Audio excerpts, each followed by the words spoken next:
ஒரு 1/2 கிலோ பச்சை பயிறு எடுத்திருக்கேன். இந்த பச்சை பயிரை வந்து வறுத்துக்கலாம். பாத்திரத்தில் கொட்டியிருக்கேன், வறுத்துக்கலாம். இது வந்து சிம்மில் வச்சு பொறுமையாக வருங்க. பருப்பு வந்து வெடிக்கக்கூடாது, அந்த அளவுக்கு வறுத்தாலே இது போதும், கரெக்டாக இருக்கும். ரொம்ப சத்துள்ள பருப்பு இது. இது அடிக்கடி பசங்களுக்கு செஞ்சு கொடுக்கலாம், ரொம்ப நல்லது உடம்புக்கு. இந்த மாதிரி வறுத்துங்க, வெடிக்கக்கூடாது பருப்பு. வெடிக்காமல் வறுத்துட்டு தண்ணி ஊற்றி வேக வச்சுக்கலாம். ஃபஸ்ட்டு அதுக்கு முன்னாடி தண்ணி ஊற்றிடுங்க. இது பாருங்கள், நல்லா வறுபட்டுருச்சு. அந்த பச்சை கலர் மாதிரி ஒரு மாதிரி ப்ரௌன் கலராக, லைட் ப்ரௌன் கலராக வர ஆரம்பிச்சிருச்சு பாருங்கள். இந்த நேரத்தில் நம்ம தண்ணி ஊற்றி அப்படியே தட்டு போட்டு மூடிடணும். இப்போ கரெக்டாக இருக்கும். ஒவ்வொரு பருப்பு கூட வெடிக்காமல் அழகாக இருக்குது பாருங்கள். வெடிக்க விட்டிங்கன்னா தண்ணி ஊற்றி இந்த பருப்பை ஒரு தட்டு போட்டு பாருங்க. பருப்பு நல்லா மலர்ந்துருக்கு பாருங்க. இப்போ வந்து நம்ம இதை குக்கரில் சேர்த்து வேக வச்சிடலாம். நம்ம பருப்பு நல்லா வெந்து போச்சு குக்கரில். இப்போ ஒரு பாத்திரம் வச்சு ஒரு 1/4 லிட்டர் தண்ணி ஊற்றிங்க. தண்ணி ஊற்றிட்டு ஒரு 300 கிராம் வெல்லம் எடுத்து வச்சிருக்கேன். 300 கிராம் வெல்லம் எடுத்து வச்சிருக்கேன். இந்த வெல்லத்தை வந்து இந்த தண்ணியில் போட்டுக்கலாம்.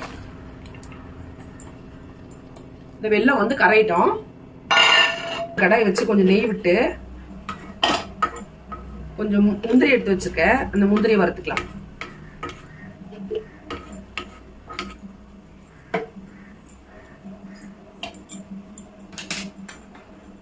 கொஞ்சம் முந்திரி எடுத்து வச்சிருக்கேன், இதை வறுத்துக்கலாம். முந்திரி வந்து வறுபட்டுருச்சு. இப்போ வந்து நான் ஒரு 1/2 மூடி தேங்காய் இது வந்து மிக்சி ஜாரில் போட்டு சும்மா ஒரு சுத்து விட்டுருக்கேன். இது பாருங்க, துருவ வேணாம், நம்ம இந்த மாதிரி மிக்சி ஜாரில் சேர்த்து பண்ணிக்கங்க. இந்த தேங்காவும் இது கூட சேர்க்க போகிறோம். இந்த முந்திரி நெய் கூடயே இதையும் சேர்த்து வறுக்கணும். பாருங்க, வறுத்துட்டு இருக்கேன். இந்த மாதிரி வறுக்கணும். கொஞ்சம் லேசா அந்த தேங்காய் வந்து கலர் மாறணும். இது பாருங்க, தேங்காய் வந்து லேசா கலர் மாறிடுச்சா? இப்போ இதை எடுத்து வச்சிடலாம். பாருங்க, நம்ம வெல்லம் நல்லா கரைஞ்சி கொதிக்க ஆரம்பிச்சிச்சு.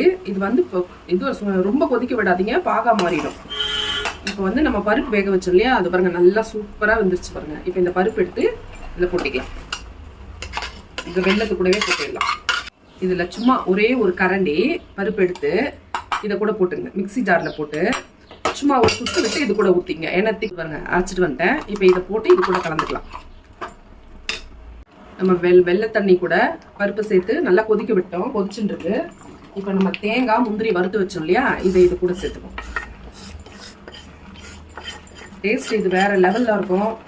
ஒரே ஒரு முறை நீங்கள் செஞ்சு பாருங்கள் வீட்டில். எப்படி இருந்ததுன்னு கமெண்ட் பண்ணுங்கள், ஷேர் பண்ணுங்கள், சப்ஸ்கிரைப் பண்ணுங்கள்.